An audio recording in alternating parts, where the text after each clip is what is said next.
Genuinely, Canadian winter is working overtime this year because there is no light whatsoever. We'll get like 1 day of sun and light once a week if we're lucky for 4 hours. Like, something is up.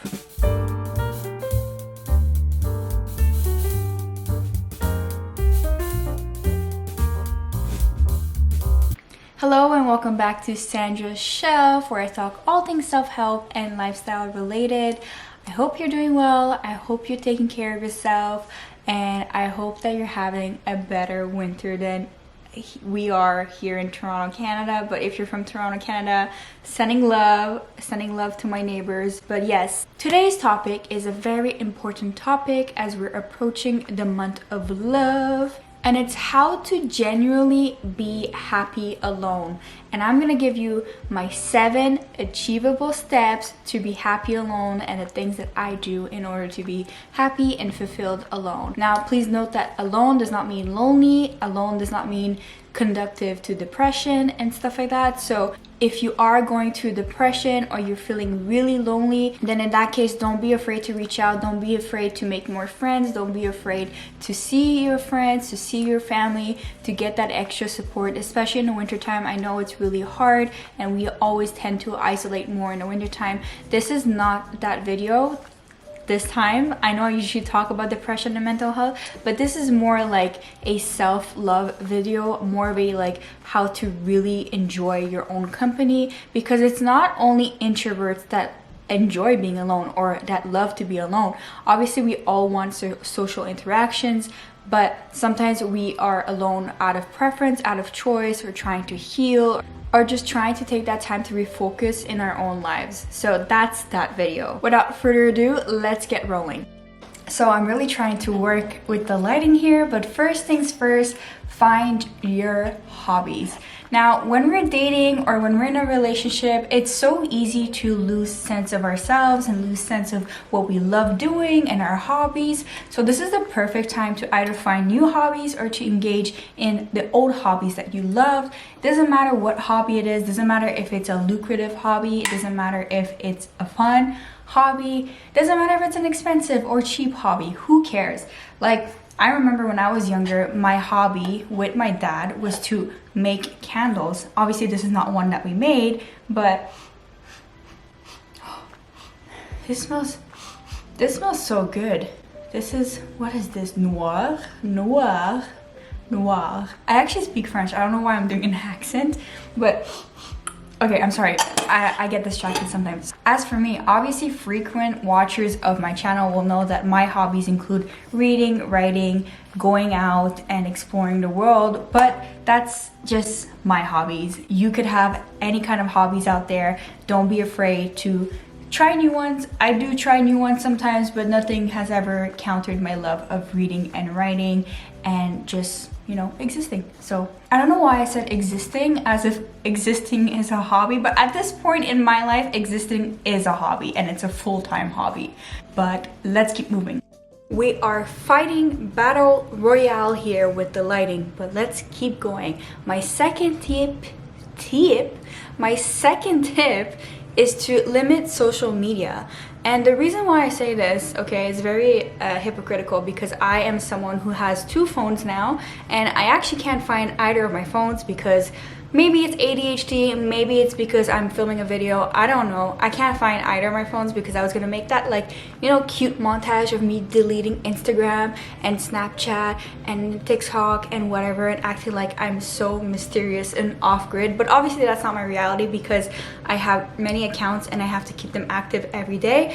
But I will say that I have a private account where I have close family and friends, and I limit my use on that account. The reason why is because, first of all, I don't feel very productive when I go on that account. If anything, I feel more depressed and more lonely after I go and visit that account, because FOMO is a real thing. Fear of missing out is a real thing. And I don't even know why I'm like that, because most times I'm not even interested in half of the things that people do and half of the events that they attend. Actually, I am one that likes more like museums and literary events and traveling events. I don't really like going out to the club and, you know, I mean, I do, I have, and I honestly respect anyone's decision. I love to do that once in a while, but as an introvert that gains more from experiences, I actually feel more envious when I see people traveling, and that's why I'm staying off my social media, because I'm like, I'm jealous, and I recognize that, and it's not good. It makes me feel alone, and especially when I see people traveling with friends or with loved ones or their partner, and I'm like, oh my god, I am so single. And I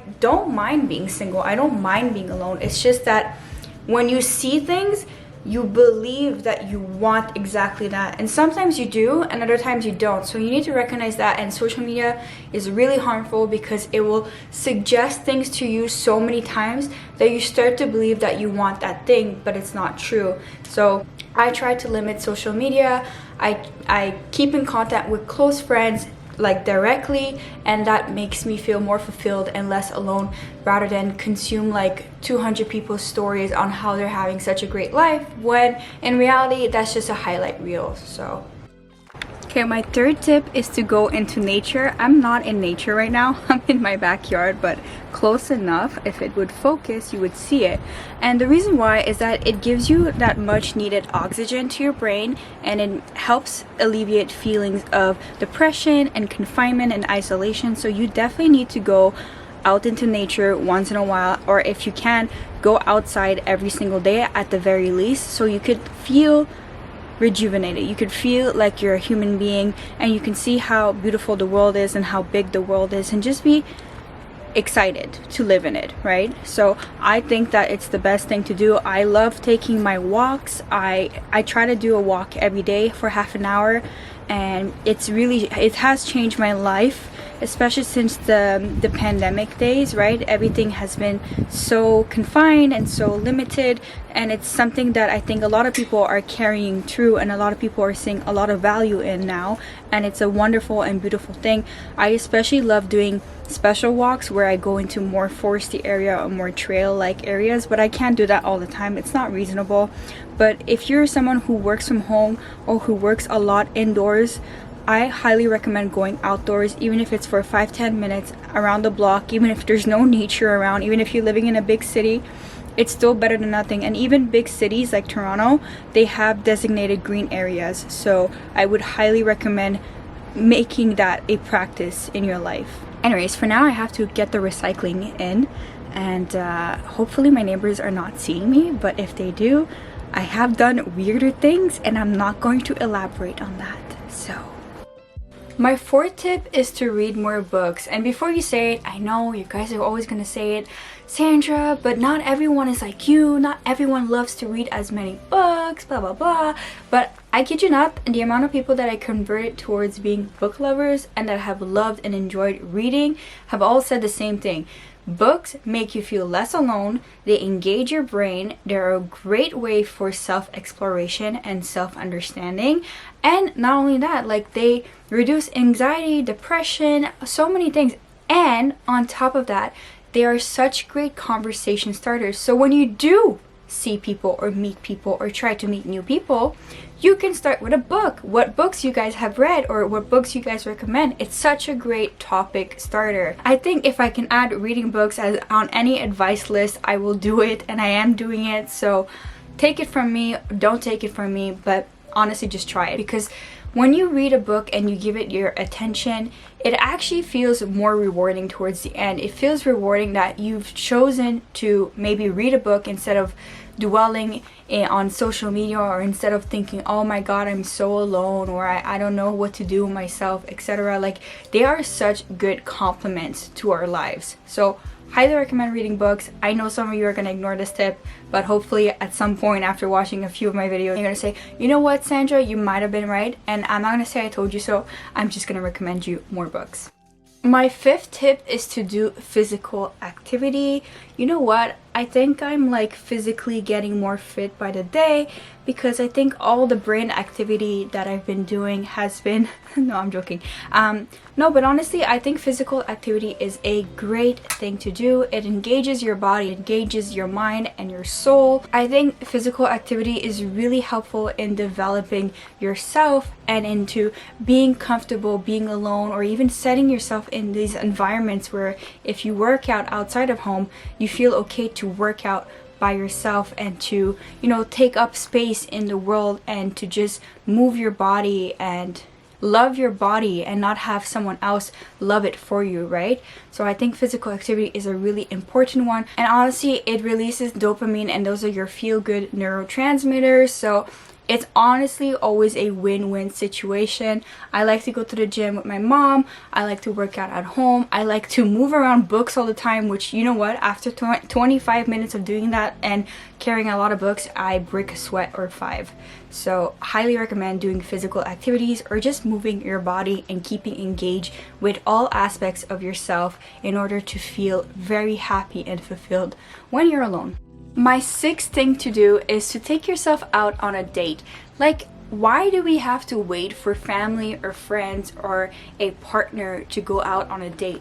Why can't we enjoy our date by ourselves? And I know a lot of people have been doing this lately, and it's actually given me the confidence and motivation to do this myself, because I used to think that, oh my god, like I can't do that by myself, it's gonna be too weird or whatever. So I've been actually booking events to go to alone, and I've been telling my friends or my sister, and they've actually been booking it with me. They're like, oh, I want to go to these events, and you're the only one that goes to these events, so I'm gonna come with you. But I am trying to do things alone. Like, I don't mind anymore. I don't care anymore. Like, I'll go to a coffee shop alone. I'll go to a restaurant alone if I want to. I'll go to the movie theater alone. I go to some events in Toronto alone. There's one coming up that I haven't told anyone except one friend to see if she wanted to come possibly. But if not, I already booked the ticket. I don't care. I'm gonna be going alone. And I'm okay with that. I actually like that. And when you do these things alone, you might meet other people, but my intentions are not to meet other people. It's really to enjoy that time and experience by myself and reflect on it and have fun and just be me in the world. Like, I don't want to have to always wait on someone else to do things, because I've been in that position where I've waited on someone. I've begged, I've waited, I've planned, I hoped and whatever, and it never like went through. I pushed for it and it was really disheartening. I've kept myself from doing so many things because my partner didn't want to do it, or because my partner doesn't have any interest in doing certain activities. So from now on, even if I were to be in a relationship, I would still do some things by myself and on my own, because I want to value that. I want to value that relationship that I have with myself, and I think that's a good practice for everyone to adopt moving forward when they're alone or even in a relationship. And the 7th and final thing to do is to have a self-care routine. Have a self-care routine which you abide to every day, so you know that you actually are taking care of yourself and you value yourself and you value your alone time. Because when you take care of yourself, you realize, hey, why do I need to take care of another person? I need to take care of myself first. I need to value myself first. I need to value my time, my energy, how I feel, how I look, etc. So I think self-care is a great thing, and it's not only like beauty self-care. It's not only candle lights and bath bombs. It's really more deeper than that. It's like having that 30 minutes to an hour a day being like, this is just for me. I'm going to do whatever I want. I'm going to do whatever I need to feel healthy. If that's making a cup of tea, if that's reading a book, if that's exercising, whatever you want your self-care routine to be at the end of the night, I highly recommend having a self-care routine that you will try to follow every night, just to show yourself how much you love yourself and how much you love and appreciate your alone time, that time for yourself to decompress. And I love to do journaling in my self-care routine. I love to just decompress. I love to do gua sha on my face. So I love to just like, you know, feel like I'm relaxing my face and massaging it and, you know, just taking care of myself right before bed. So I highly recommend making a self-care routine. And if you're a man watching this video, that applies to you too. You definitely also need a self-care routine, and we support it on this channel. So that was the end of my video. Those are the 7 things that I do to practice this habit of self-love and to be genuinely happy alone. I hope you found some inspiration. I hope you found some ideas. Also, always feel free to share your own ideas, your own practices, and what has helped for you.